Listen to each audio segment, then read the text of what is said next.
दोस्तों एक बार फिर से मैं आपके लिए BSF RORM new vacancy 2025 form fill up apply online process की अपडेट लेके आ चुके हैं। किस तरह से आप BSF head constable, radio operator, radio mechanic के 1121 खाली पदों के लिए अपने फॉर्म अप्लाई कर सकते हो। स्टेप बाय स्टेप कंप्लीट जानकारी आपको इस वीडियो में दी जाएगी। ऑनलाइन आवेदन करते समय आपको कोई भी ऐसी गलती या फिर मिस्टेक नहीं करनी होगी जिसको करने से आपके एप्लीकेशन फॉर्म रिजेक्ट हो सकते हैं। फॉर्म अप्लाई करते समय अगर आपके सामने कोई भी टेक्निकल प्रॉब्लम आ रही है तो उसका हल आपको इस वीडियो में मिल जाएगा। फॉर्म अप्लाई करते समय आपको कुछ महत्वपूर्ण बातों को भी ध्यान में रखना होगा, तभी आपका एप्लीकेशन फॉर्म सक्सेसफुली सबमिट हो पाएगा। आवेदन करते समय आपको कोई भी ऐसी गलती या फिर मिस्टेक नहीं करनी होगी जिससे कि आपका एप्लीकेशन फॉर्म रिजेक्ट हो सकता है।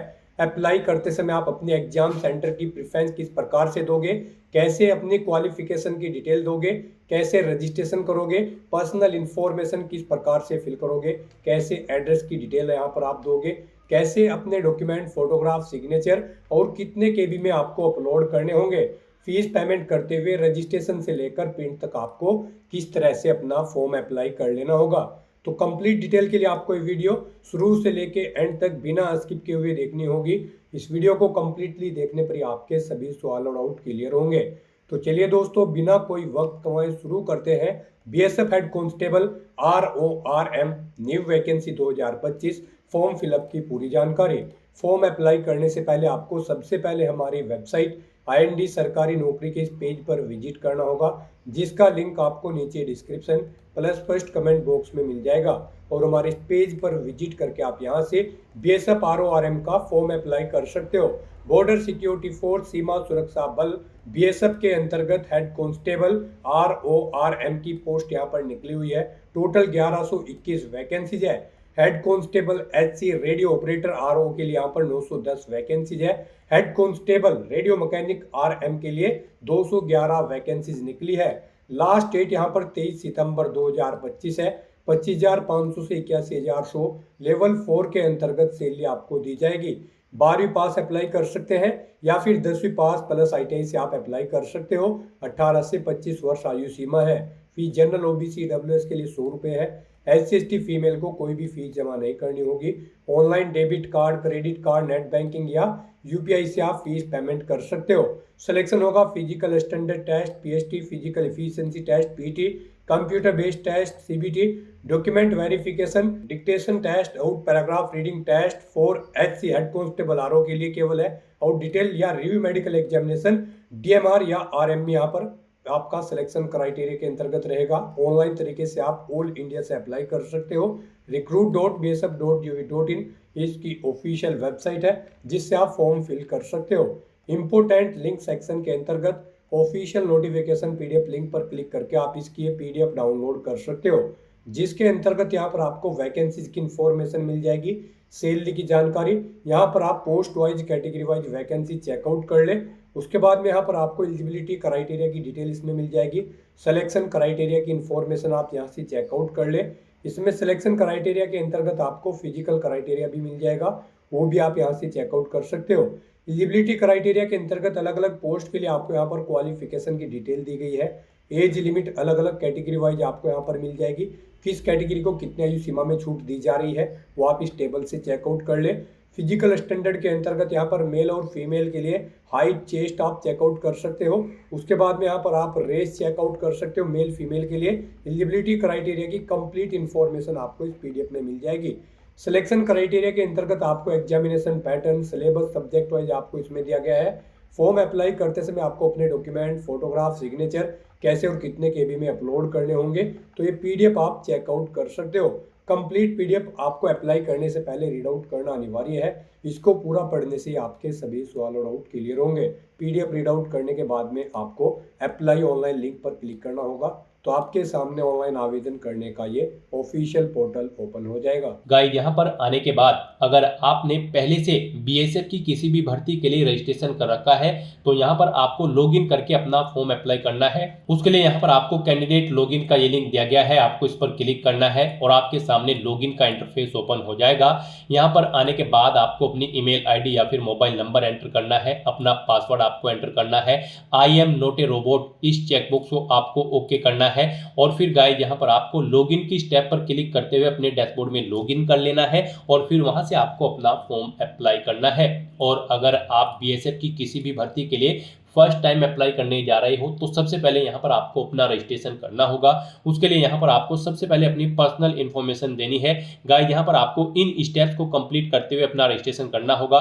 सबसे पहले यहाँ पर आपको अपनी पर्सनल इन्फॉर्मेशन देनी है, एड्रेस की डिटेल देनी है, फिर कुछ अन्य डिटेल्स देनी है, फिर क्वालिफिकेशन की डिटेल देनी है, उसके बाद आपको वर्क एक्सपीरियंस की डिटेल यहाँ पर देनी है और फिर यहाँ पर आपको अपने सर्टिफिकेट और डॉक्यूमेंट्स को अपलोड करना है और अपना क्राइटेरिया चेकआउट करते हुए आपको अपना फॉर्म अप्लाई कर देना है। तो इन स्टेप्स को यहाँ पर आपको कंप्लीट करना है अपना रजिस्ट्रेशन करने के लिए। तो पर्सनल इन्फॉर्मेशन में सबसे पहले यहाँ पर आपको अपना नाम एंटर करना है, फिर यहाँ पर आपको अपना मोबाइल नंबर एंटर करना है, उसके बाद आपको अपनी ईमेल आईडी यहाँ पर एंटर करनी है और उसके बाद आपको जनरेट ओटीपी के इस ऑप्शन पर क्लिक कर देना है। अब यहाँ पर आपके मोबाइल नंबर और ईमेल आईडी पर 2 ओटीपी आए होंगे। मोबाइल पर जो ओटीपी आया है वो आपको एंटर मोबाइल ओटीपी कॉलम में एंटर करना है और ईमेल पर जो ओटीपी आया है वो आपको एंटर ईमेल ओटीपी के इस कॉलम में एंटर करना है और उसके बाद गाइज आपको सबमिट के इस ऑप्शन पर क्लिक कर देना है। इस तरह से यहाँ पर आपका अकाउंट क्रिएट हो चुका है। आपकी ईमेल आईडी को आपका यूजर नेम और पासवर्ड आपकी रजिस्टर्ड ईमेल आईडी पर सबमिट कर दिया गया है। आपको उन्हें केयरफुली नोट डाउन करके रख लेना है फ्यूचर यूज के लिए। अब यहाँ पर आपको अपनी आइडेंटिटी डिटेल प्रोवाइड करनी है। यहाँ पर आप आधार कार्ड ऑप्शन सेलेक्ट करें अपनी आइडेंटिटी के लिए, यहाँ पर इसे प्रीफर किया गया है आपके लिए और फिर आप अपना आधार नंबर एंटर करें या फिर गाइड यहाँ पर आप अपनी कोई और आइडेंटिटी टाइप सेलेक्ट करें जैसे कि passport, PAN card, driving licence या फिर वोटर आईडी और उसका नंबर यहाँ पर आप एंटर कर दें। उसके बाद यहाँ पर आपको अपनी एडिशनल इन्फॉर्मेशन देनी है। यहाँ पर आपको अपनी डेट ऑफ बर्थ सेलेक्ट करनी है। उसके बाद यहाँ पर आपको अपनी नेशनलिटी ऑटोमेटिकली फिर मिल जाएगी इंडियन। उसके बाद यहाँ पर आपको अपने फादर का नाम एंटर करना है, मदर का नाम एंटर करना है। आपकी बॉडी पर कहीं कोई कट या तिल का निशान है उस पैलेस का नाम यहाँ पर आपको एंटर करना है। फिर यहाँ पर आपको अपना जेंडर सेलेक्ट करना है, मेल या फिर फीमेल। उसके बाद यहाँ पर आपको अपना मैरिटल स्टेटस सेलेक्ट करना है, आप मैरिड हो या फिर अनमैरिड। फिर यहाँ पर आपको अपनी डोमिसाइल डिटेल प्रोवाइड करनी है। यहाँ पर आपसे पूछा गया है कि क्या आपके पास डोमिसाइल सर्टिफिकेट है, अगर है तो आप यस करेंगे और फिर यहाँ पर आप अपना डोमिसाइल किस स्टेट से आपको इशू हुआ है वो स्टेट यहाँ पर आप सेलेक्ट करेंगे। डोमिसाइल सर्टिफिकेट का अपना नंबर यहाँ पर आप एंटर करेंगे और अगर आपके पास डोमिसाइल नहीं है तो आप सिंपली नो ऑप्शन सेलेक्ट करेंगे। उसके बाद यहाँ पर आपको अपनी कैटेगरी की डिटेल प्रोवाइड करनी है। यहाँ पर आपको सबसे पहले अपना रिलीजन सेलेक्ट कर लेना है, फिर यहाँ पर आपको अपनी कैटेगरी सेलेक्ट करनी है, SC, ST, OBC, EWS या फिर अनरिजर्व। आप अपने अकॉर्डिंग ऑप्शन सेलेक्ट करें। अगर आप रिजर्व कैटेगरी के अंतर्गत आते हैं तो फिर यहाँ पर आपको अपना रिजर्व कैटेगरी का यानी कि कास्ट सर्टिफिकेट नंबर देना है, वो आपको किस स्टेट से इशू हुआ है वो स्टेट यहाँ पर आपको सेलेक्ट कर लेना है। उसके बाद यहाँ पर आपको डिस्ट्रिक्ट सेलेक्ट करना है। उसके बाद यहाँ पर आपको अपना इशूइंग अथॉरिटी आपको किसने जारी किया है ये आपका प्रमाण पत्र, उस अथॉरिटी का नाम यहाँ पर आपको सिलेक्ट करना है। वो यहाँ पर डिस्ट्रिक्ट मैजिस्ट्रेट है, सिटी मैजिस्ट्रेट या फिर कलेक्टर, आप अपने अकॉर्डिंग ऑप्शन सेलेक्ट करें। फिर यहाँ पर प्रमाण पत्र जारी करने की तिथि आप सेलेक्ट करें। फिर यहाँ पर आपको भर्ती का तरीका, मोड ऑफ रिक्रूटमेंट सेलेक्ट करना है। अगर आप ESM कैंडिडेट हैं, एक्स सर्विसमैन आप सेलेक्ट करेंगे। गवर्नमेंट एम्प्लॉय हैं तो गवर्नमेंट एम्प्लॉय ऑप्शन सेलेक्ट करेंगे। BSF के डिपार्टमेंटल कैंडिडेट हैं तो ये ऑप्शन सेलेक्ट करेंगे और इनमें से अगर आप नहीं हैं तो फिर यहाँ पर आपको direct entry DE option select करना है। फिर यहाँ पर आपको अपनी रिजर्वेशन के लिए सब कैटेगरी की डिटेल देनी है। यहाँ पर आपसे पूछा गया कि क्या आप EX सर्विसमैन कैंडिडेट हैं, यहाँ पर आपको नो ही ऑप्शन सेलेक्ट होगा अगर यहाँ पर आपने मोड ऑफ रिक्रूटमेंट में डायरेक्ट एंट्री ऑप्शन सेलेक्ट किया है। और अगर यहाँ पर आप EX सर्विसमैन या फिर गवर्नमेंट एम्प्लॉय या फिर BSF डिपार्टमेंटल ऑप्शन सेलेक्ट करेंगे तो यहाँ पर आपको येस या नो ऑप्शन सेलेक्ट होंगे। फिर आप येस करके अपनी डिटेल्स यहाँ पर प्रोवाइड कर सकते हैं अपनी सर्विस की, और डिपार्टमेंटल में भी आपको येस ऑप्शन सेलेक्ट हो जाएगा अगर यहाँ पर आप डिपार्टमेंटल कैंडिडेट होंगे। फिर यहाँ पर आपको अपनी डिटेल प्रोवाइड करनी होगी सर्विस की। नहीं तो यहाँ पर अगर आप डायरेक्टली एंट्री ले रहे हैं तो यहाँ पर आपको नो ही ऑप्शन शो होंगे। इस तरह से अपनी सभी डिटेल्स फिल करने के बाद फिर आपको सेव एंड नेक्स्ट के इस ऑप्शन पर क्लिक कर देना है। नेक्स्ट यहाँ पर आपको अपने एड्रेस की डिटेल देनी है। यहाँ पर आपको अपना परमानेंट एड्रेस एंटर करना है। उसके बाद आपको अपना कोरोस्पोंडेंस एड्रेस एंटर करना है, और अगर आपका कोरोस्पोंडेंस एड्रेस आपके परमानेंट एड्रेस के अकॉर्डिंग सेम है तो यहाँ पर आप सेम एज परमानेंट एड्रेस के चेकबॉक्स को ओके कर देंगे। ऑटोमेटिकली आपका कोरोस्पोंडेंस एड्रेस आपके परमानेंट एड्रेस के अकॉर्डिंग फिल हो जाएगा। और उसके बाद फिर गाइज आपको इस पेज को नीचे स्क्रॉल डाउन करते हुए सेव एंड नेक्स्ट के इस ऑप्शन पर क्लिक कर देना है। नेक्स्ट आपके सामने कुछ इस तरह से इंटरफेस शो होगा। अब यहाँ पर आपको अपनी कुछ अन्य और डिटेल्स प्रोवाइड करनी है। यहाँ पर आपसे पूछा गया है कि क्या आपके पास एनसीसी का सी प्रमाण पत्र है, अगर है तो आप यस करेंगे। फिर आपसे पूछा गया कि क्या आपके पास ए सर्टिफिकेट भी है एनसीसी का, अगर है तो आप यस करेंगे। और फिर उसकी डेट यहाँ पर आप सिलेक्ट कर लेंगे। यहाँ पर आप सिलेक्ट करें किस डेट को आपका प्रमाण पत्र आपको इशू हुआ है। उसके बाद यहाँ पर आपसे पूछा गया कि क्या आपके पास बी सर्टिफिकेट भी है, अगर है तो यस करें और उसकी डेट भी यहाँ पर आप सिलेक्ट कर लें। फिर आपसे पूछा गया कि क्या आपके पास सी सर्टिफिकेट भी है एनसीसी का, अगर है तो आप यस करें और उसे प्राप्त करने की डेट भी यहाँ पर आप सिलेक्ट कर लें। और गाइज अगर आपके पास एनसीसी का सी प्रमाण पत्र नहीं है तो सिंपली यहाँ पर आप नो ऑप्शन सिलेक्ट करेंगे। फिर आगे की डिटेल आपको नहीं देनी होगी। उसके बाद आपसे पूछा गया है कि क्या आपके पास कोई स्पोर्ट अचीवमेंट खेल की उपलब्धि है, अगर है तो आप यस करें और फिर उसकी डिटेल यहाँ पर आप प्रोवाइड कराएं। जैसे कि यहाँ पर आपसे पूछा गया है आपके पास कौन कौन सी खेल की उपलब्धि है, यहाँ पर आप सिलेक्ट करें किस गेम में आपके पास उपलब्धि है, boxing, judo, swimming, kabaddi, water sport, wushu या फिर जिम्नास्टिक। आप अपने अकॉर्डिंग यहाँ पर ऑप्शन सिलेक्ट करें। यहाँ पर आप बताएं आपने इंटरनेशनल लेवल पर खेला है ये गेम या फिर नेशनल लेवल पर या फिर all India inter university tournament या फिर नेशनल गेम्स या फिर स्पोर्ट्स फॉर स्कूल। आप अपने अकॉर्डिंग यहाँ पर ऑप्शन सेलेक्ट करें। उसके बाद यहाँ पर आपसे पूछा गया है आपको क्या एक से ज़्यादा खेल में उपलब्धि प्राप्त है, तो दूसरा खेल यहाँ पर आपको सिलेक्ट कर लेना है। उसके बाद उसकी डिटेल भी आपको देनी है, आपने उसे नेशनल, इंटरनेशनल या फिर स्कूल लेवल, जिस भी लेवल पर खेला है आप अपने अकॉर्डिंग ऑप्शन सेलेक्ट कर लें। फिर यहाँ पर आपको अपने फिजिकल स्टैंडर्ड की डिटेल प्रोवाइड करनी है। यहाँ पर आपको अपनी हाइट सेंटीमीटर में एंटर करनी है। फिर यहाँ पर आपको अपनी चेस्ट एंटर करनी है, आपकी चेस्ट कितनी है ये केवल मेल कैंडिडेट को यहाँ पर एंटर करना होगा। उसके बाद यहाँ पर आपको अपना वजन किलोग्राम में एंटर करना है, कितने किलो वजन आपका है। फिर यहाँ पर आपसे पूछा गया कि क्या आपके ऊपर कोई क्रिमिनल केस चल रहा है, अगर चल रहा है तो आप यस करेंगे। और फिर आपसे पूछा गया कि क्या उसकी प्रोसीडिंग कंप्लीट हो चुकी है, अगर हो चुकी है तो यस करें, नहीं तो नो ऑप्शन सेलेक्ट करें। उसकी डिटेल यहाँ पर आप प्रोवाइड कराएं। और अगर आपके ऊपर कोई क्रिमिनल केस नहीं है तो सिंपली यहाँ पर आप नो ऑप्शन सेलेक्ट करेंगे। इस तरह से अपनी डिटेल्स यहाँ पर फिल करने के बाद फिर गाइज आपको सेव एंड नेक्स्ट के ऑप्शन पर क्लिक कर देना है। नेक्स्ट यहाँ पर आपको अपनी क्वालिफिकेशन की डिटेल प्रोवाइड करनी है। सबसे पहले यहाँ पर आपको अपनी क्वालिफिकेशन का टाइप सेलेक्ट करना है। यहाँ पर आपने जो भी क्वालिफिकेशन की है जैसे कि 10वीं क्लास, 12वीं class, diploma, graduate, post graduate, यहाँ पर आपने जो भी अपनी हायर क्वालिफिकेशन की हुई है उस तक की सभी डिटेल्स आपको वन बाय वन करके यहाँ पर सिलेक्ट करके उसे ऐड कर देना है। जैसे कि सबसे पहले यहाँ पर आपको अपनी 10वीं क्लास की डिटेल प्रोवाइड करनी होगी। उसके बाद यहाँ पर आपको अपना सर्टिफिकेट नंबर देना होगा 10वीं क्लास का। फिर यहाँ पर आपको पासिंग ईयर सेलेक्ट करना है, कब आपने अपनी 10वीं क्लास पास आउट की है। उसके बाद गाइस यहाँ पर आपको स्टेट सेलेक्ट करना है, जिस स्टेट से आपने अपनी 10वीं क्लास पास आउट की है। फिर यहाँ पर आपको बोर्ड या यूनिवर्सिटी का नाम सेलेक्ट करना है जिससे आपने अपनी क्वालिफिकेशन पास आउट की है। और उसके बाद गाइस यहाँ पर आपको ऐड के इस ऑप्शन पर क्लिक करते हुए अपनी क्वालिफिकेशन की डिटेल ऐड कर देनी है। इस तरह से यहाँ पर आपकी क्वालिफिकेशन ऐड हो जाएगी। इसे अगर आप एडिट करना चाहते हैं तो पेंसिल के इस ऑप्शन पर क्लिक करके एडिट कर सकते हैं, डिलीट करना चाहते हैं तो आप डिलीट कर सकते हैं। तो इस तरह से यहाँ पर आपको वन बाय वन करके आपको अपनी हायर क्वालिफिकेशन तक की सभी क्वालिफिकेशन की डिटेल यहाँ पर प्रोवाइड कर देनी है। जैसे कि 10वीं के बाद 12वीं अगर आपने की है तो 12वीं की डिटेल, 12वीं के बाद आपने ग्रेजुएशन, पोस्ट ग्रेजुएशन, कोई डिप्लोमा, पीएचडी, एमफिल जो भी डिग्री आपने की हुई है वो यहाँ पर आप सिलेक्ट करें और वन बाय वन करके ऐसे ही यहाँ पर आप अपनी हाईएस्ट क्वालिफिकेशन तक की डिटेल्स ऐड कर दें। और इस तरह से यहाँ पर अपनी सभी क्वालिफिकेशन ऐड करने के बाद गाइस फिर आपको नेक्स्ट के इस ऑप्शन पर क्लिक कर देना है। नेक्स्ट यहाँ पर आपको अपने एक्सपीरियंस की डिटेल प्रोवाइड करनी है। यहाँ पर आपसे पूछा गया है कि क्या आप एम्प्लॉय हैं, अगर हैं तो आप यस करेंगे और फिर उसकी डिटेल यहाँ पर आप प्रोवाइड कराएंगे। जैसे कि यहाँ पर आप प्रेजेंट में हैं या फिर पास्ट में एम्प्लॉय थे, आप अपने अकॉर्डिंग ऑप्शन सेलेक्ट करें।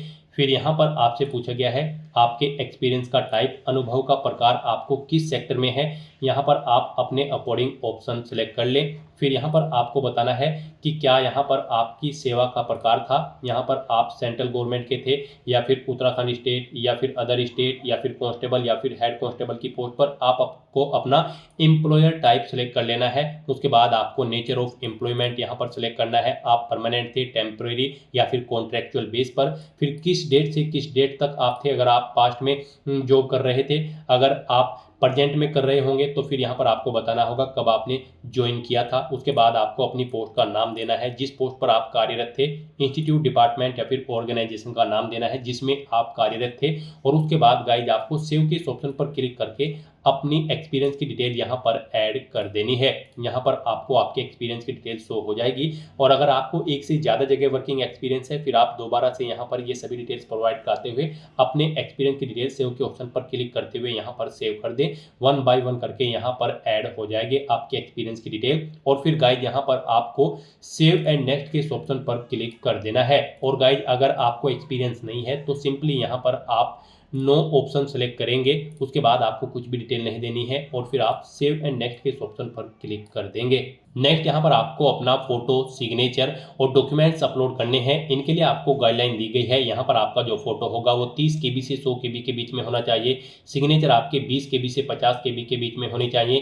क्वालिफिकेशन, कास्ट, एक्सपीरियंस सर्टिफिकेट, जो बाकी के सर्टिफिकेट्स हैं वो यहाँ पर आपके 30 KB से 100 KB के बीच में होना चाहिए। और इन डॉक्यूमेंट्स का फॉर्मेट आपका JPG, JPEG, PNG या PDF होना चाहिए। तो इन डॉक्यूमेंट्स को अपलोड करने के लिए आपको यहाँ पर अपलोड फोटो, अपलोड सिग्नेचर या फिर अपलोड 10th मार्कशीट या फिर 12th certificate, upload graduate certificate, post graduate certificate, यहाँ पर आपने जो भी क्वालिफिकेशन की होगी उसके अकॉर्डिंग यहाँ पर आपको ऑप्शन शो कर दी जाएंगे। आपको इन्हें 1 बाय 1 करके अपलोड करना है। तो यहाँ पर आपको अपलोड फोटो या फिर अपलोड सिग्नेचर या फिर अपलोड सर्टिफिकेट के ऑप्शन पर क्लिक करना है।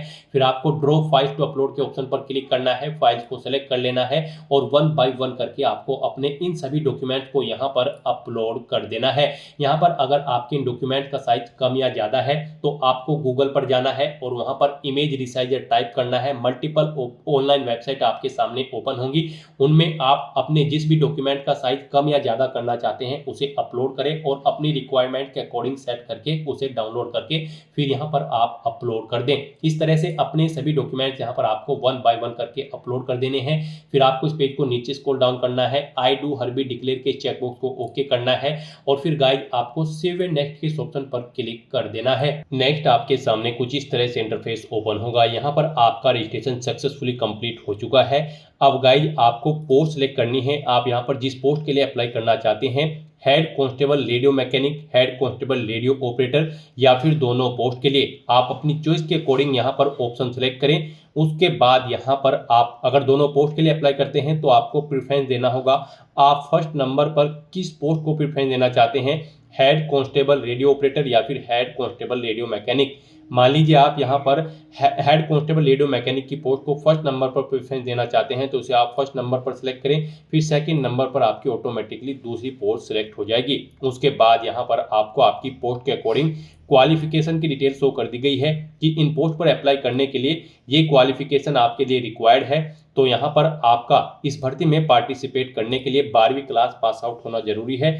फिजिक्स, केमिस्ट्री और मैथमेटिक्स सब्जेक्ट के साथ मिनिमम 60% मार्क्स आपके होने चाहिए 12वीं क्लास में। तो यहाँ पर आपसे पूछा गया है कि क्या आपने अपनी 12वीं क्लास PCM सब्जेक्ट के साथ पास आउट की है 60% मार्क्स ऑब्टेन करते हुए। तो यहाँ पर आपको येस ऑप्शन सेलेक्ट करना है।